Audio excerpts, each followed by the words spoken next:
अनुभवणार आहोत संत तुकाराम महाराजांचा एक अप्रतिम आणि अंतकरणाचा ठाव घेणारा अभंग। दुजा ऐसा कोण बळी आता। आपण प्रथम या अभंगाचे वाचन करणार आहोत, त्यानंतर या अभंगाचा शब्दशः अर्थ पाहणार आहोत आणि त्यानंतर अभंगाच्या प्रत्येक चरणाचा अर्थ आणि आपल्या दैनंदिन जीवनामध्ये आपण या अभंगाचा वापर कसा करणार आहोत आणि कित्येक वर्षांपूर्वी संत तुकारामांनी लिहिलेल्या गाथेतील अभंग आजच्या जीवनातही कसे उपयोगी पडतात हे आपण या व्हिडिओमध्ये पुढे पाहणार आहोत। तर आपण या चॅनलवरती नवीन असाल तर चॅनलला सबस्क्राईब करायला विसरू नका आणि हा व्हिडिओ शेअर करायला विसरू नका। चला तर आपण प्रथम अभंगाचं वाचन करूयात। दुजा ऐसा कोण बळी आहे आता, हरिया अनंता पासूनिया। बळीयाचा मी झालो बळीवंता, करू सर्व सत्ता सर्वांवरी।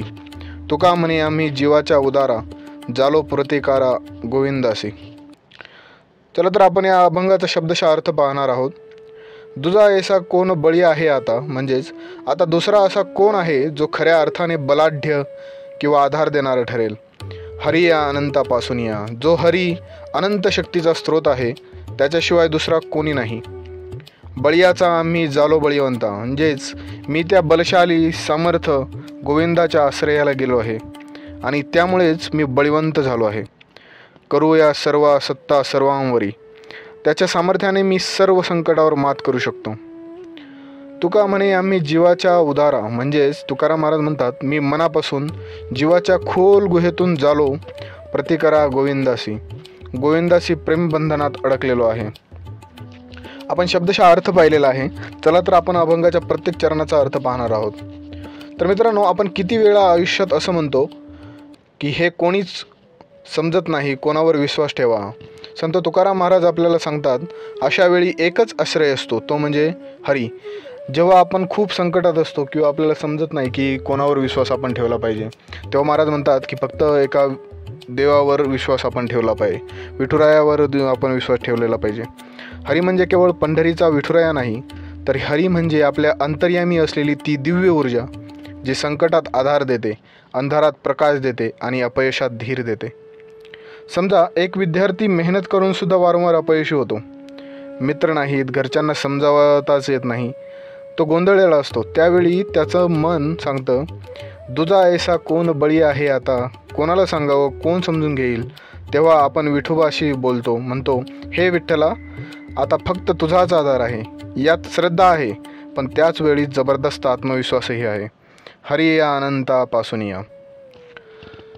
पुढील कडव्यावर महाराज म्हणतात बळीयाचा आम्ही झालो बळीवंता, म्हणजे काय तर भगवंताची आठवण, त्याच्यावर विश्वास ठेवणं हे खऱ्या अर्थाने आपल्याला बलशाली करतं। जीवनात एखाद्या आईचा आधार जसा मुलाला वाटतो, तसाच भगवंताचा आधार आपल्याला जगण्याचं कारण देतो। करू सर्व सत्ता सर्वांवरी, म्हणजे मी आता इतका समर्थ आहे की कोणताही संकट असो मी हरत नाही। हे सामर्थ्य कोणतं आहे तर हे फक्त हरिभक्तीचं सामर्थ्य आहे।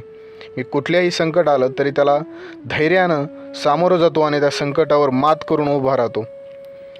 पुढे तिसऱ्या चरणामध्ये महाराज म्हणतात तुका म्हणे आम्ही जीवाच्या उदारा, म्हणजेच जीवाच्या अगदी खोल अंतरातलं नातं आहे हे। कोणतं नातं तर प्रतिकर गोविंदाशी। ते केवळ भक्ताचं नातं नसून प्रेमिक आणि प्रेयसीसारखं प्रेमाचं नातं आहे। हे प्रेम शब्दांनी नाही तर अनुभवांनी जोडलेलं असतं। मित्रांनो, डोळे बंद करा आणि स्वतःला विचारा माझा गोविंदा कोण आहे? तो केवळ देव्हाऱ्यात आहे की माझ्या हृदयात आहे? त्याच्यावर माझं खरं प्रेम आहे का?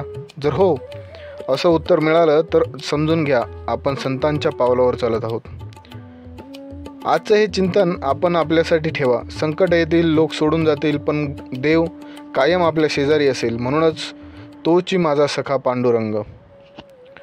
जर हा अभंग आणि त्याचा भावार्थ तुम्हाला भावला असेल, तुम्हाला आवडला असेल तर व्हिडिओला लाईक करायला विसरू नका, कमेंट करा आणि हा व्हिडिओ शेअर करायला विसरू नका।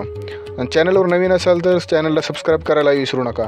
या चॅनलवरती आपण संत तुकाराम महाराजांतील गाथ्याचं पारायण करत आहोत, ज्यामध्ये गाथ्यातील सर्व अभंग अर्थांशी आपण अपलोड करत आहोत। तरी आपण यापूर्वी अपलोड केलेले व्हिडिओज पाहू शकता आणि पुढेही व्हिडिओचा अपडेट मिळवण्यासाठी सबस्क्राईब करा आणि बेल आयकॉनवरती क्लिक करायला विसरू नका। चला तर पुन्हा भेटूया अशाच भन्नाट अभंगामध्ये। तोपर्यंत धन्यवाद।